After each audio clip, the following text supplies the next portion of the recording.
So I have a story about a student who, his story changed my life, both as an educator and as a citizen of the United States, as a mom, as a friend, and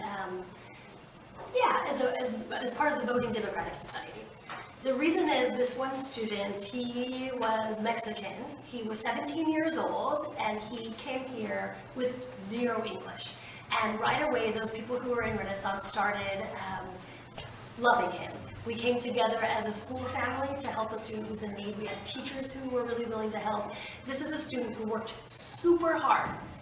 He worked hard in the classroom, and he worked hard outside the classroom. He was academically curious, even though he had zero English. He was trying really hard. He learned English at a crazy rate. He befriended everyone. He was able to bring in, at the time we had some gang problems, and he was able to solve those almost because he was just saying, hey, let's just love everybody. Let's just love everybody.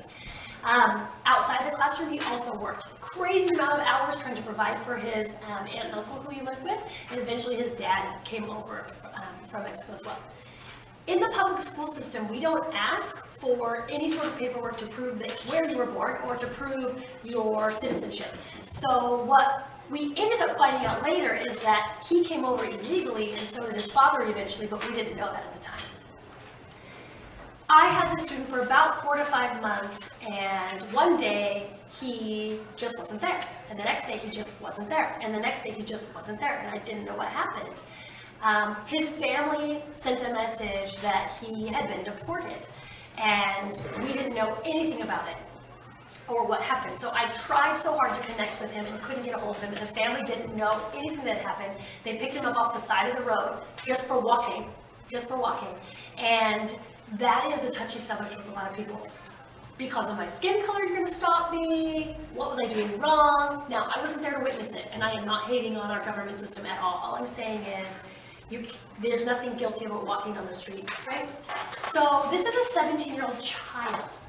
This is a child who was brought here by his parents' wishes or somebody else's wishes. Even if it's his own, it's his child. He wasn't the only one making the choice, right? He was brought here.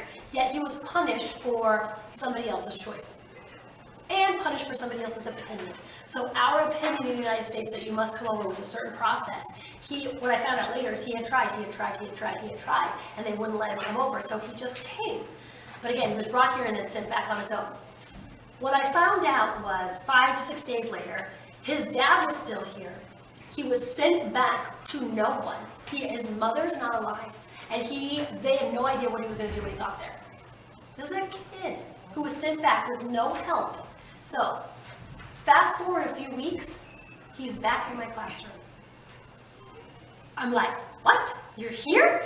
And he's like, yeah, I'm here. And he tried to tell me he tried to tell me in front of the class. He's like, oh yeah, I was just on vacation. So I end up talking to him later and find out, no, he just came back on his own immediately after he got dropped off there. Risking his life, had no money, and I started to, talking to him, and I noticed he was wearing gloves. I'm like, why are you wearing gloves? In 3 weeks, the student was here, working hard, passing his classes, working to learn a second language, and got deported, knew no one, had no money, and was forced across the border back to find his dad. And anybody he knew, anything he knew. And in the meantime, he got frostbite and lost his finger. 17-year-old kid in my classroom with a pencil in his hand trying to learn to write again without missing his finger. So my heart was damaged. I'm starting, at this point in the story, I was starting to get pretty upset with the system that would send back a kid with nowhere to go. And the responses that I always received were always, well, he broke the law, he broke the law, he broke the law. So I have lots of opinions that are not pertinent to this interview right now. What I do have an opinion on that's pertinent to this interview is that children who are brought with their family members or sent for a better life, obviously if he's willing to risk what he didn't have anybody to go back to, they're punished or sent back. It's inhumane. He had no one and nothing and didn't eat and got frostbite and lost a finger, and he didn't even go to the doctor. So he had this wound that then we went to the health center and tried to get fixed. Okay, so there's all those things. In addition, I loved him. I love my students and I get very close to them and want to take care of him. He's upset, and now his dad had been making a little bit of a stink in the community about what happened to his son. He didn't know where he went and anything like that. So he predicted and was right that he knew that the immigration would come and take his dad soon. And that they knew now that he's back and they'll come and take him soon. We lived every day in fear that he was going to get picked up and sent back, and so was his dad. Yet he still came to school every day. He knew to take advantage of the gifts he'd been given in a free public education in the United States, even if it was weeks till he got sent back again. But he knew as soon as school was over, instead of going to work or walking around or hanging out with friends, he went and spent time with his dad. Because he was like, if we get deported, that I can handle that, but I can't get deported on my own again. Okay. So in the meantime, we know what's going to happen. I fundraise for teachers to buy a cell phone that can be those one without a plan, that you can just prepay, so that when they got deported, maybe he could have that. I tried everything I could. He turns 18, and this has been about a month in between when he came back. And we lost all contact with him one day, and he just didn't show up, and that made me nervous. He was always there, and then the next day again, and the next day again. Day 3, I get a phone call from someone who says he's in jail, in Jackson County Jail. So I went for the very first time ever and had a phone conversation with somebody with the phone, with the glass, and the phone on the other end. Because he turned 18, he's now in jail, waiting to be deported again, doesn't know what he's going to do, but the whole time has a smile. He says, you know what, this is life, and I'm going to live it, and I'm using the gifts that I have right now. He had the most positive, wonderful outlook on life, and he's like, well, I'm here illegally, and it's just kind of my punishment. And my question was, for what? Your punishment for what? You've done nothing wrong. You're a good person who could contribute to society. You're trying to learn another language. You changed our school and melted people's hearts, and your punishment for what? He's like, I guess for living.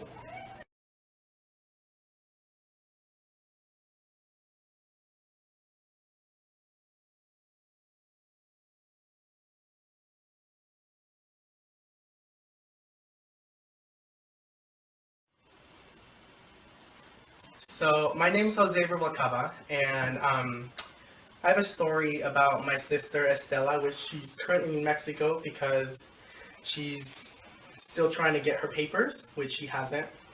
And I'm going to go back a little in time. In 1995, my dad submitted the application for my whole family to receive our green cards. And at the time, I wasn't born yet because I was born in 1997. So when I was born, I was put into the application. And so it took 12 years for the phone call, and I still remember the phone call. I actually picked up the phone, and I had no idea who it was, but my mom dealt with it. And so when we got the phone call, it said that we had to go to the border, which was Ciudad Juarez. It's like right on the line, and we took the bus there, and it took about 2 days to get there. And at the time, I had no idea of the situation. I didn't know what I was getting into. I didn't know that I was going to leave my home behind. I just had no idea what was happening because I was 7 at the time. So when we got there and we got approved to get our papers, I heard my mom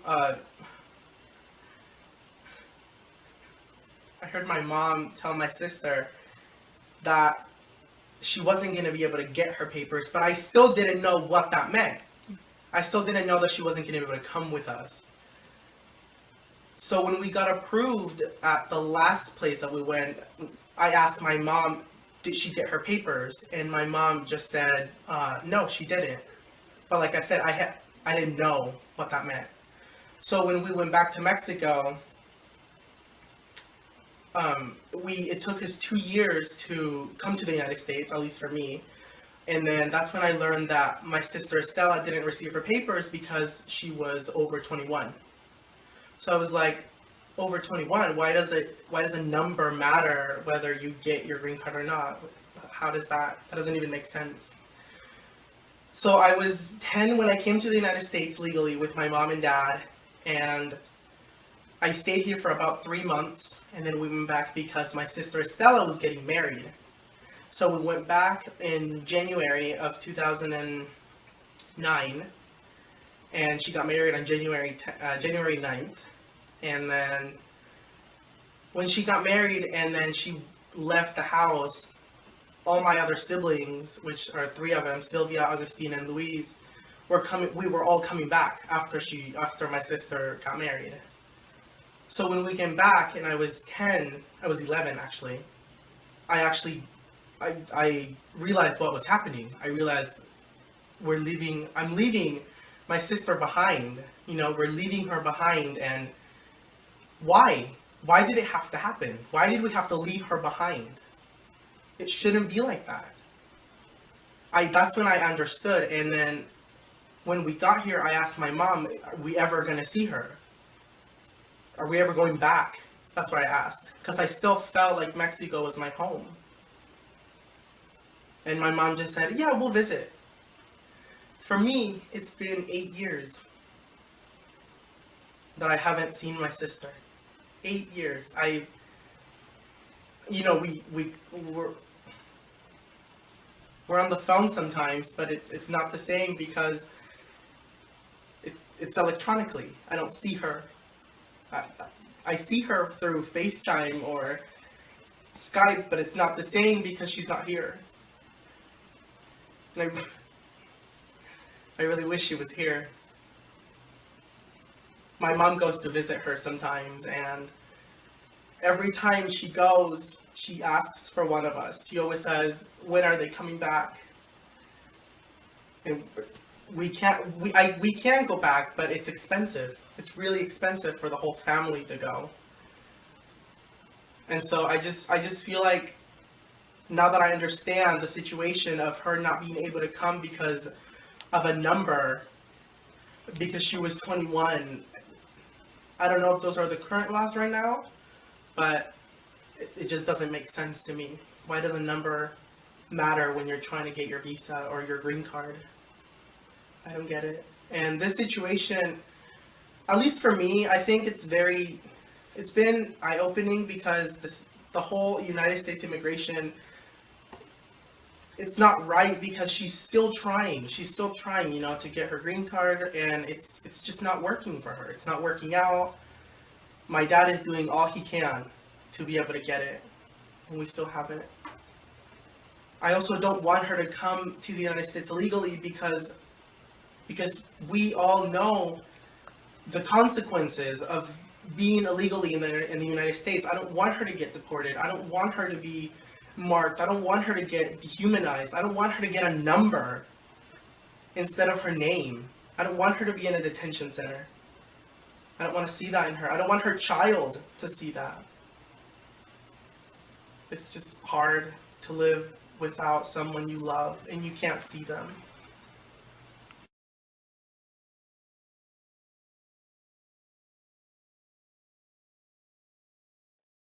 Hola, Hola, mi amor.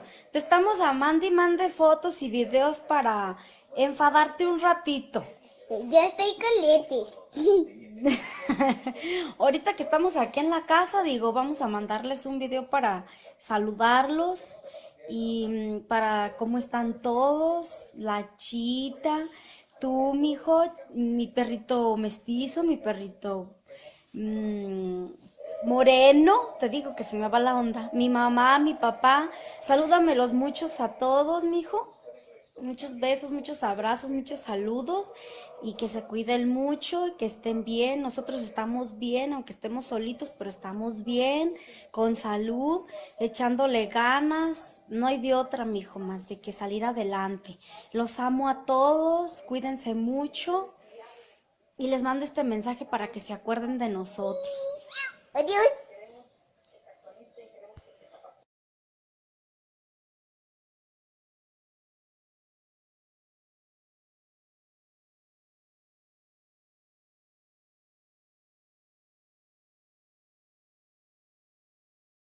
So what they had done was waited for him to leave for work, and that's when they picked him up.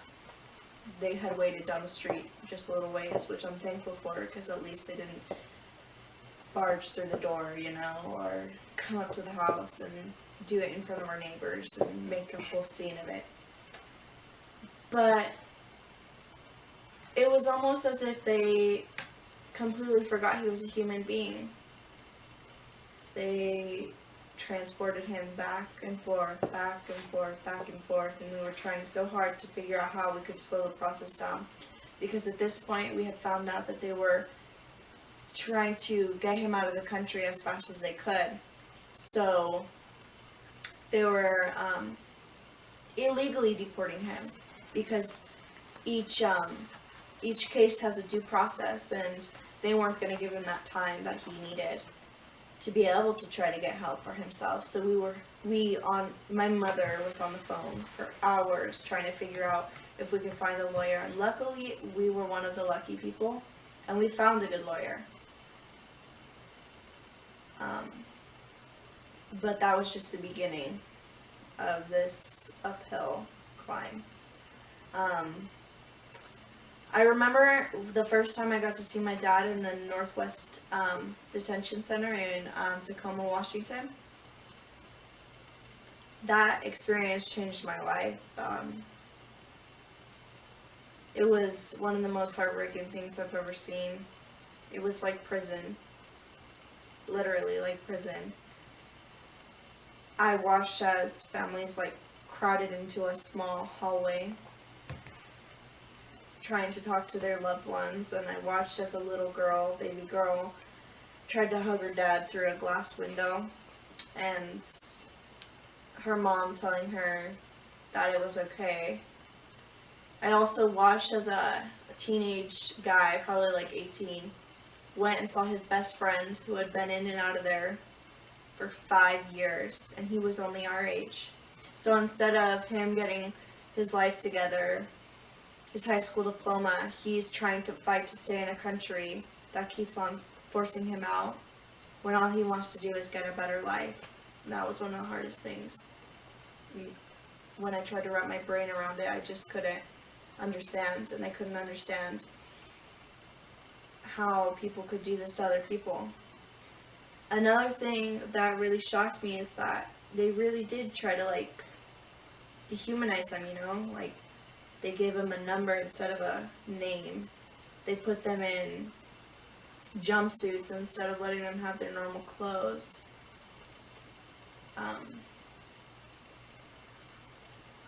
I remember the day I got the call that my dad was going to be deported, like actually taken out of the country. He was probably in the detention center for, 2 months? Something like that. Yeah. So when he actually got deported, at least I could breathe, because I knew he was going to be able to walk and be outside and be free. And although he wasn't going to be with us, at least he was going to live a life, because there's people in that detention center who have been there for years. And that really scarred me.